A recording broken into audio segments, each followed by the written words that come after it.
Hi, this is Lou, and I'm here to talk about my philosophy about what I put on cards in a tabletop game or even a video game.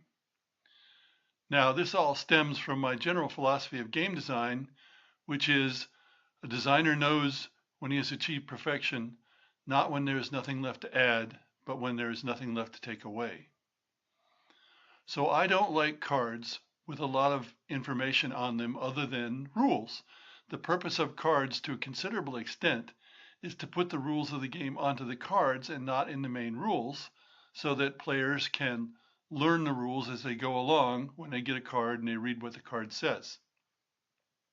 So I don't like cards with lots of numbers and lots of symbols that you have to figure out what one symbol from another and also count the number of symbols.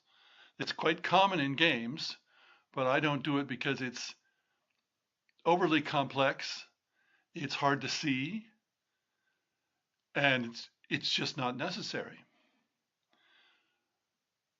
So if I put numbers on a card, I'm going to make them big so they can be easily seen. A lot of people have vision problems. I don't have vision problems, but when I look at cards on a table and I'm sitting some distance away, it's hard for me to tell what is what. And that should not happen in a game. It should be easy to play the game so that you can concentrate on the play of the game. In other words, the game interface should be simple. And you don't have a simple game interface when you have cards with lots of stuff on them.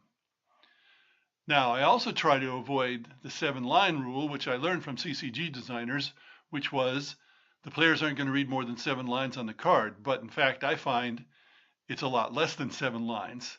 Some people just aren't very good at reading cards, but people are out of practice in reading in some sense. So, text, maybe a colored background or something that identifies that this card is different from another card. 1 or 2 numbers, no symbols,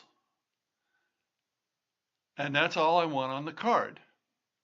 Now, if you're designing something like a deck building game or a CCG, of course you should never design a CCG because it won't succeed, but deck building games are different, then you might want to put some additional information on because all there is in a deck building game, and by that I mean a deck accumulation game like Dominion or the DC Deck Builder, that's all there is. There's no rules to speak of. In a card augmented game, for example, a game where you have event cards, then a lot of the rules are in the rule book or elsewhere, and there's often a board, and so it's a somewhat different situation, and you shouldn't need to put as much information on the event cards. Well, people do it different ways. That's the way I do it. Thanks for listening.